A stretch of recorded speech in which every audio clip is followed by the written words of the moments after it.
নবী সাহাবা বেলাল রাদিয়াল্লাহু তাআলা আনহু কাঁদতে কাঁদতে চোখ ভরা পানি বুক ভরা ব্যথা নিয়ে ওই সময় বলেছিলেন, ইয়া রাসূলুল্লাহ, ইয়া হাবিবাল্লাহ, আমি বেলাল আমার সুন্দর চেহারাটা যখন আমি বেলাল আমি নিজেই বানাইনি, ইয়া রাসূলুল্লাহ,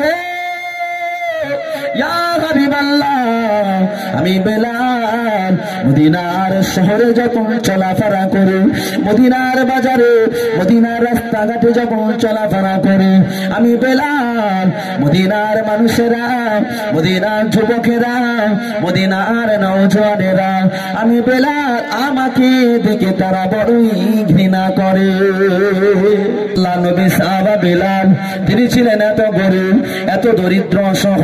ও বাবাজি, আমি আপনাদের বোঝাতে চাইছি, আল্লাহ পাকের মাহবুব বান্দা হতে গেলে আমার অর্থ লাগে না, সম্পদ লাগে না, সুন্দর চেহারা লাগে না।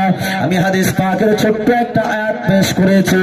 আল্লাহ নবী জানিয়ে দিয়েছেন, সাহাবীরা, ও সাহাবীরা, জেনে রাখো, শুনে রাখো, হাসরের ময়দানে, কঠিন মহা ময়দানে আল্লাহ পাক তোমাদের অর্থ সম্পদ দেখে, তোমার বড় জামা, বড় জুব্বা, কত বড় বক্তা হয়েছে, কত বড় ইমাম, কত বড় আলেম হয়েছে, কত বড় পণ্ডিত হয়েছে, কত বড় নেতা হয়েছে, ও বান্দা, এটা দেখে আল্লাহ বিচার করবে না গো।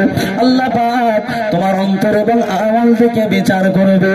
আল্লাহ নবী সাহাবা বেলাল মদিনার মসজিদুন নববী শরীফের বেলাল আমার নবী পাককে বলেছিলেন, ইয়া রাসূলুল্লাহ, ইয়া হাবিবাল্লাহ, আমি বেলাল আমার জীবনে কোনো অর্থ নাই, আমার সম্পদ নাই, আমার বংশ নাই, আমার শক্তি নাই, ইয়া রাসূলুল্লাহ, ইয়া হাবিবাল্লাহ, তার কারণে মদিনার মানুষেরা, মদিনার শহরের মানুষেরা, কি নারী কি পুরুষ, আমি বেলাল আমাকে দেখে তারা পছন্দ করে। তার কারণে আমি বেলাল আমি মনে বড় কষ্ট পেয়েছি।